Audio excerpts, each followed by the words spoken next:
सांसदों के निलंबन पर आज संसद के अंदर और बाहर विपक्ष कर सकता है प्रदर्शन। कल एक दिन में 78 सांसद किए गए थे सस्पेंड। विंटर सेशन में लोकसभा और राज्यसभा के कुल 92 विपक्षी सांसद निलंबित हुए। सुरक्षा में सेंध को लेकर कर रहे थे हंगामा। गुरुवार को 14 सांसद हुए सस्पेंड। सोमवार को लोकसभा में 33 और राज्यसभा में 45 सांसद सस्पेंड किए गए। पूरे शीतकालीन सत्र के लिए निलंबित किए गए। लोकसभा में सस्पेंड होने वालों में अधीर रंजन समेत कांग्रेस के 11 सांसद शामिल। टीएमसी के 9, डीएमके के 9 और 4 अन्य दलों के सांसद सस्पेंड हुए। राज्यसभा में सस्पेंड होने वालों में कांग्रेस के जयराम रमेश, केसी वेणुगोपाल, प्रमोद तिवारी और रणदीप सिंह सुरजेवाला भी शामिल हैं। राज्यसभा के निलंबित सांसदों का विरोध प्रदर्शन। संसद के मकर द्वार पर किया प्रोटेस्ट। पहले घुसपैठियों ने संसद पर हमला किया। अब मोदी सरकार संसद और लोकतंत्र पर हमला कर रही है। मल्लिकार्जुन खड़गे का निशाना। तानाशाही के चरम शिखर पर पहुंची सरकार। लोकसभा से सस्पेंड होने के बाद बोले अधीर रंजन चौधरी। गौरव गोगोई बोले विरोधियों को कुचला जा रहा है। संसद के अंदर चलाया जा रहा बुलडोजर। सस्पेंशन से नाराज कांग्रेस सांसद केसी वेणुगोपाल ने कहा संसद सिर्फ विपक्षी नेताओं को सस्पेंड करने के लिए चल रही है। निलंबित होने पर बोले आरजेडी सांसद मनोज झा काले दौर में तानाशाहों को विपक्ष मुक्त संसद चाहिए। पीएम मोदी पर भड़की सुप्रिया श्रीनेत। कहा लोकतंत्र सदन और सांसद का ढोंग करना छोड़ दें, अपनी तानाशाही चलाएं। संसद में जनता की आवाज को बंद किया जा रहा। पश्चिम बंगाल की सीएम ममता बनर्जी का बयान। सांसदों के निलंबन पर बोले डीएमके सांसद टीआर बालू। संसद के इतिहास में पहला ऐसा कभी नहीं हुआ। संसद की सुरक्षा चूक पर सदन में विपक्ष का हंगामा। लोकसभा स्पीकर बोले घटना पर नहीं होनी चाहिए राजनीति। मामले की उच्च स्तरीय जांच जारी है।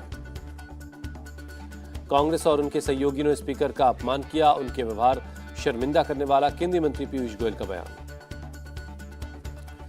मोदी सरकार के खिलाफ विपक्ष के पास कोई एजेंडा नहीं, इसलिए वो असुरक्षित महसूस कर रहे हैं। केंद्रीय मंत्री जी किशन रेड्डी का बयान। संसद की सुरक्षा मामले पर बोले राघव चड्ढा सरकार मुद्दे से भाग रही है। सच छिपाने की हो सकती है कोशिश। बीजेपी सांसद जगदंबिका पाल ने कहा गृह मंत्रालय ने कमेटी का गठन कर दिया है। जानबूझकर मुद्दे का राजनीतिकरण कर रहा है विपक्ष। आज सुबह इंडिया अलायंस के फ्लोर लीडर्स की फिर होगी बैठक। आगे की रणनीति को लेकर राज्यसभा के नेता प्रतिपक्ष मल्लिकार्जुन खड़गे के ऑफिस में मीटिंग होगी। बीजेपी संसदीय दल की आज सुबह 9:30 बजे होगी बैठक। मीटिंग में पीएम मोदी बीजेपी के सांसदों को संबोधित करेंगे। दिल्ली में आज इंडिया अलायंस की होगी चौथी बैठक। कांग्रेस समेत विपक्ष की 21 पार्टियों के नेता शामिल होंगे। पश्चिम बंगाल की सीएम ममता बनर्जी और बिहार के CM Nitish Kumar India alliance की बैठक में शामिल होंगे। तमिलनाडु के सीएम स्टालिन भी दिल्ली पहुंच चुके हैं। आरजेडी अध्यक्ष लालू यादव और उनके बेटे तेजस्वी यादव भी विपक्षी गठबंधन की बैठक में मौजूद रहेंगे। सपा प्रमुख अखिलेश यादव, उद्धव और आदित्य ठाकरे भी आ चुके हैं दिल्ली। इंडिया अलायंस की बैठक से पहले सीएम ममता से मिले अरविंद केजरीवाल। टीएमसी सांसद अभिषेक बनर्जी के घर जाकर बातचीत की। 2024 चुनाव के बाद होगा पीएम उम्मीदवार का फैसला। सीएम ममता बनर्जी का बड़ा बयान। ममता बनर्जी ने बंगाल के सांसदों के साथ की बैठक। इंडिया अलायंस की बैठक में शामिल होने से पहले ये मीटिंग की। इंडिया अलायंस की बैठक से पहले लालू यादव का निशाना एकजुटता के साथ मोदी सरकार को उखाड़ फेंकेंगे। 2024 चुनाव को लेकर जो तैयारियां होनी चाहिए वो कर रहे हैं। इंडिया अलायंस की बैठक से पहले बोले तेजस्वी यादव। हम इंडिया अलायंस का हिस्सा नहीं और ना ही होना चाहते। अकाली सांसद हरसिमरत कौर का बयान। अरविंद केजरीवाल से मिले उद्धव ठाकरे। आदित्य ठाकरे और संजय राउत के साथ उनके आवास पर ही मुलाकात हुई। विधानसभा चुनाव के रिजल्ट के बाद आज पहली बार दिल्ली पहुंचेंगे शिवराज सिंह चौहान। बीजेपी अध्यक्ष जेपी नड्डा से होगी मुलाकात। मध्य प्रदेश के मुख्यमंत्री मोहन यादव और डिप्टी सीएम जगदीश देवड़ा और राजेंद्र शुक्ला भी पहुंचेंगे दिल्ली। मंत्रिमंडल को लेकर पार्टी आलाकमान से करेंगे चर्चा। मध्य प्रदेश में जल्द होगा मंत्रिमंडल का गठन। बीजेपी नेता प्रहलाद पटेल का बयान।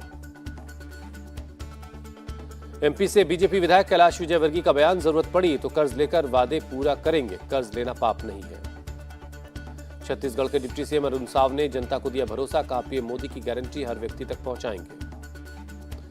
मंत्रिमंडल के जल्द होगा गठन। नए पुराने दोनों चेहरों को मिलेगी जगह। अमित शाह और जेपी नड्डा से मुलाकात के बाद बोले छत्तीसगढ़ के मुख्यमंत्री। छत्तीसगढ़ विधानसभा के 3 दिन का शीतकालीन सत्र आज से शुरू होगा। प्रोटेम स्पीकर रामविचार नेताम नए विधायकों को शपथ दिलाएंगे। दिल्ली में केंद्रीय मंत्री नितिन गडकरी से मिले राजस्थान के CM Bhajanlal Sharma, deputy CM Premchand Bairwa और दिया कुमारी भी मौजूद रही। राजस्थान के सीएम भजनलाल शर्मा ने अधिकारियों के साथ बड़ी बैठक की। भ्रष्टाचार मुक्त प्रशासन और महिला सुरक्षा, मजबूत कानून व्यवस्था को बताया अपनी प्राथमिकता। कांग्रेस ने शुरू किया डोनेट फॉर देश क्राउड फंडिंग अभियान, पार्टी अध्यक्ष मल्लिकार्जुन खड़गे ने लॉन्च किया। मल्लिकार्जुन खड़गे ने कहा, पहली बार कांग्रेस देश के लिए मांग रही है चंदा। दिल्ली में यूपी कांग्रेस के पदाधिकारियों की बैठक, यूपी जोड़ो यात्रा और 2024 को लेकर हुई चर्चा। लोकसभा चुनाव में पार्टी को मजबूत करने को लेकर हुई चर्चा। बैठक के बाद बोले यूपी कांग्रेस अध्यक्ष अजय राय। यूपी कांग्रेस के नेताओं ने लोकसभा चुनाव को लेकर रखा प्रस्ताव। राहुल गांधी, प्रियंका गांधी और मल्लिकार्जुन खड़गे से यूपी चुनाव से लड़ने की अपील की। प्रदेश कांग्रेस अध्यक्ष अजय राय बोले, उत्तर प्रदेश गांधी परिवार का घर है। वो प्रयागराज, रायबरेली, अमेठी जहां से चाहें वहां से चुनाव लड़े, उनका स्वागत है।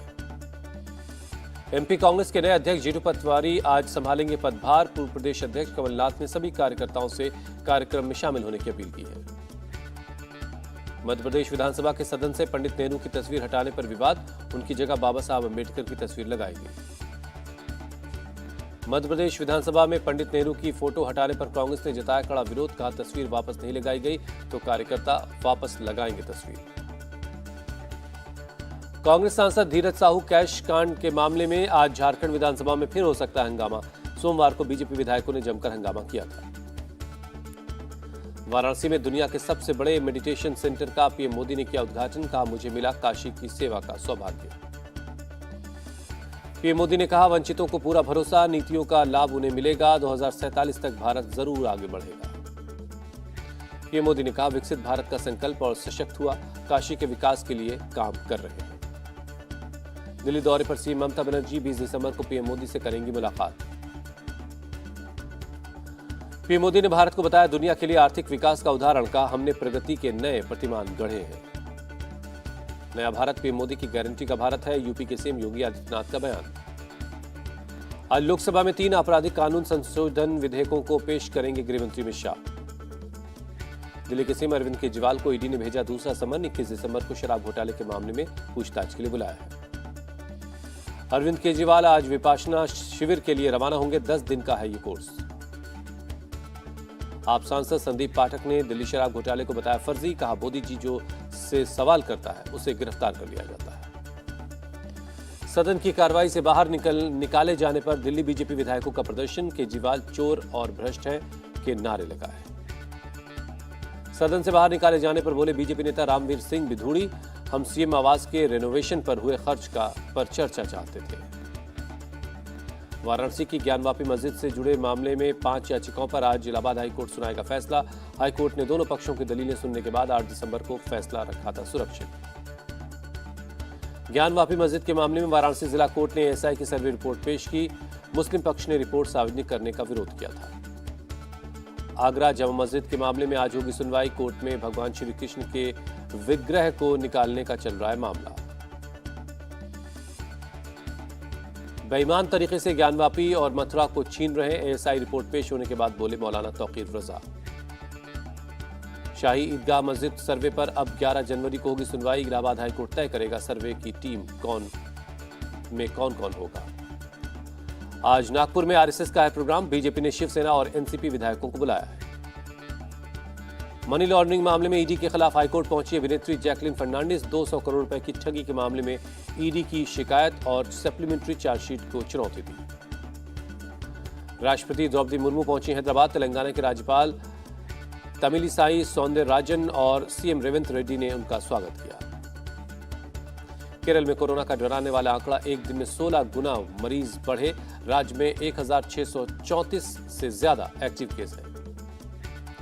केरल में बढ़ते कोरोना संक्रमण से पड़ोसी राज्य अलर्ट। कर्नाटक में बुजुर्गों के लिए मास्क जरूरी किया गया। जल्द गाइडलाइंस जारी होंगी। कोरोना के JN1 वेरिएंट पर केंद्र सरकार की नजर। स्वास्थ्य मंत्री मनसुख मांडविया कल राज्यों और केंद्र शासित प्रदेशों के साथ समीक्षा बैठक करेंगे। केंद्र सरकार ने राज्यों के लिए एडवाइजरी जारी की। कोरोना के JN1 वेरिएंट को लेकर बनाए रखेंगे निगरानी। जर्मन चांसलर ओलाफ स्कोल्ज हुए कोरोना पॉजिटिव। पीएम मोदी ने की जल्द स्वास्थ्य होने की कामना। सीकर के दादिया थाना इलाके में होटल में बदमाशों ने तोड़फोड़ की। होटल के बाहर खड़ी BMW गाड़ी को भी तोड़ा। करीब आधा दर्जन बदमाशों ने वारदात को अंजाम दिया। आरोप है कि बदमाश अलग अलग नंबरों से हफ्ता वसूली के लिए व्हाट्सएप कॉल भी करते थे। पुलिस ने केस दर्ज किया। यूपी के बागपत में डकैती और लूट करने वाले करीब 200 अभियुक्तों ने अपराध न करने की शपथ ली। पुलिस ने परेड ग्राउंड में सभी को इकट्ठा कर शपथ दिलाई। पुलिस ने सभी को कानून का पालन करने और इलाके के विकास में अपना सहयोग देने की शपथ दिलाई। अपराध से होने वाले नुकसान के बारे में भी बताया। दिल्ली के शालीमार बाग इलाके में तेज रफ्तार कार ने एक ठेले को मारी टक्कर। घायल ठेले वाला अस्पताल में भर्ती है। तमिलनाडु के कन्याकुमारी में भारी बारिश के बाद दिखा जल जमाव। ड्रोन से ली गई तस्वीरों में चारों तरफ पानी ही पानी दिख रहा है। तमिलनाडु के थुथुकुडी से आई जल भराव की तस्वीरें। दूर दूर तक बाढ़ जैसे हालात हैं।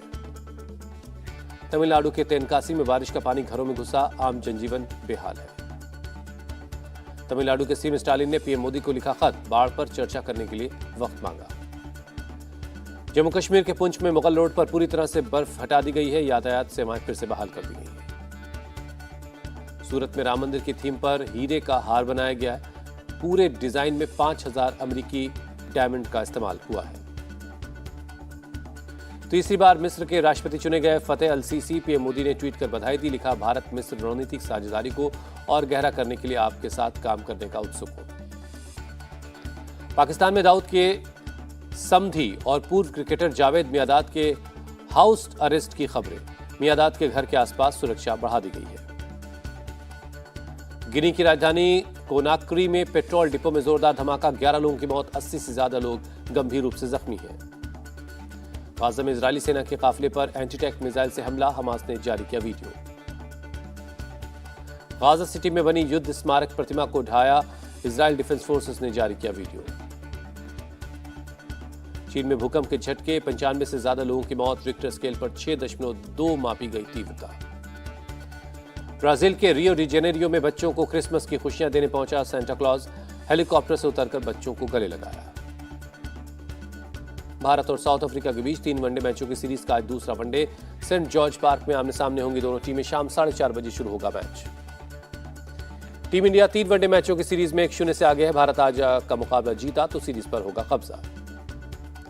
IPL 2024 के लिए ऑक्शन है। आज दोपहर 1 बजे शुरू होगी नीलामी। दुबई में 333 खिलाड़ियों की बोली लगेगी। नीलामी के लिए शॉर्टलिस्ट किए गए 333 प्लेयर्स में से 214 भारतीय हैं। 119 विदेशी खिलाड़ी इसमें शामिल हैं। ऋषभ पंत IPL की नीलामी प्रक्रिया का हिस्सा बनने के लिए उत्सुक हैं। ऑक्शन में हिस्सा लेने वाले पहले सक्रिय खिलाड़ी होंगे। 22 मार्च से शुरू हो सकता है IPL 2024। लोकसभा चुनाव के लिए मतदान की तारीखों के ऐलान के बाद होगी अंतिम घोषणा। शाहरुख खान की फिल्म डंकी का एक और गाना रिलीज हुआ। गाने को दिलजीत दोसांझ ने अपनी आवाज दी है।